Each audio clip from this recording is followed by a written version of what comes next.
જમાતમાંથી છૂટા પડ્યા પછી બાપુ સુરત તરફ પાછા આવ્યા। બાપા આજે સુરતની આજુબાજુના વિસ્તારમાં હતા ત્યાં એક બનાવ બન્યો હતો। સોનગઢ વ્યારા પાસે એક ગામ પાસે નદી કિનારે વૃક્ષો અને મંદિર હતું। ત્યાં મેલી વિદ્યાનો જાણકાર એક ચમત્કારી બાવો રહે। તે જગ્યાએ કોઈ સાધુ રોકાય તે તેને ગમતું નહીં। તે મેલા બાવાના મુકામથી થોડે દૂર બજરંગદાસ બાપાએ આસન જમાવ્યું। બીજા બધા સાધુઓ આ બાવાને માન આપે, સન્માન આપે, પણ બજરંગદાસ બાપા તો તેની મસ્તીમાં હરિભજન કરે।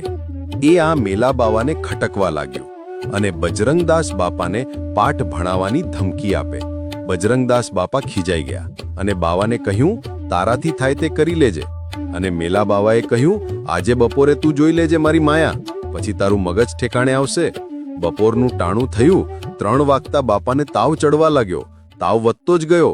બાપાના આંખે અંધારા પથરાવા લાગ્યા। આંખે દેખાવાનું બંધ થઈ ગયું અને આ આજુબાજુમાં ભૂતળાઓ બાપાના દેખાવા લાગ્યા। રાડો, ભડકા અને સીસો બાપાને સંભળાવા મળી। બાપાએ હનુમાન ચાલીસાનો પાઠ કરવાનું ચાલુ કર્યું।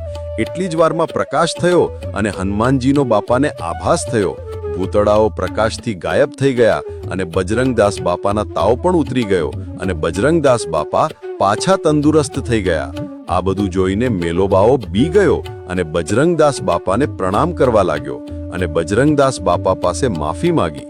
અને બજરંગદાસ બાપાએ કહ્યું, સિદ્ધિ મેળવ્યા પછી આવા પ્રયોગ કરવા કરતા પ્રભુ ભજન અને ભક્તિમાં સમય આપો। મિત્રો, વિડીયો તમને પસંદ આવ્યો હોય તો લાઈક કરી કોમેન્ટમાં બાપા સીતારામ અવશ્ય લખજો।